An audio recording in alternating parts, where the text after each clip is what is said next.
प्रवाशांनी भरलेल्या खासगी बसला भीषण आग लागल्याची घटना घडली आहे। आंध्र प्रदेशच्या कुर्नूलमध्ये शुक्रवारी पहाटे हा दुर्दैवी प्रकार घडला।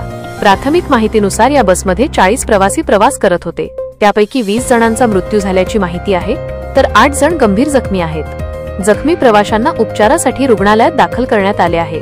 महत्त्वाचे म्हणजे मृतांचा आकडा आणखी वाढण्याची शक्यता आहे। मिळालेल्या माहितीनुसार बंगळुरू हैदराबाद महामार्गावर ही घटना घडली।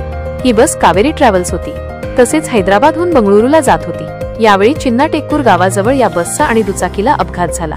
मात्र या अपघातानंतर बसमध्ये मोठा स्फोट होऊन अचानक आग लागली। काही मिनिटांतच या आगीनं रौद्र रूप धारण केलं। ही आग इतकी भीषण होती, अनेकांना स्वतःला वाचवण्याची संधीही मिळाली नाही। पण काही प्रवासी लगेच काचा फोडून बसमधून बाहेर पडले, त्यामुळे त्यांचे प्राण वाचले। यावेळी स्थानिकांनी याची माहिती अग्निशमन दलाला दिली। त्यानंतर अग्निशमन दलाने तात्काळ घटनास्थळी दाखल होत आगीवर नियंत्रण मिळवण्याचा प्रयत्न केला।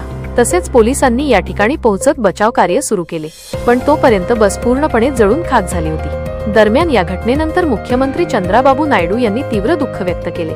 तसेच त्यांनी मुख्य सचिव आणि संबंधित अधिकाऱ्यांशी बोलून मदत आणि बचाव कार्य जलद गतीने करण्याचे निर्देश दिले आहेत। जखमींना आणि पीडितांच्या कुटुंबियांना सर्वतोपरी मदत करण्याचे आश्वासनही त्यांनी दिलं। याशिवाय राष्ट्रपती द्रौपदी मुर्मू यांनी ही घटनेबाबत दुःख व्यक्त केलं। सोशल मीडियावर पोस्ट करत त्यांनी या संदर्भात प्रतिक्रिया दिली।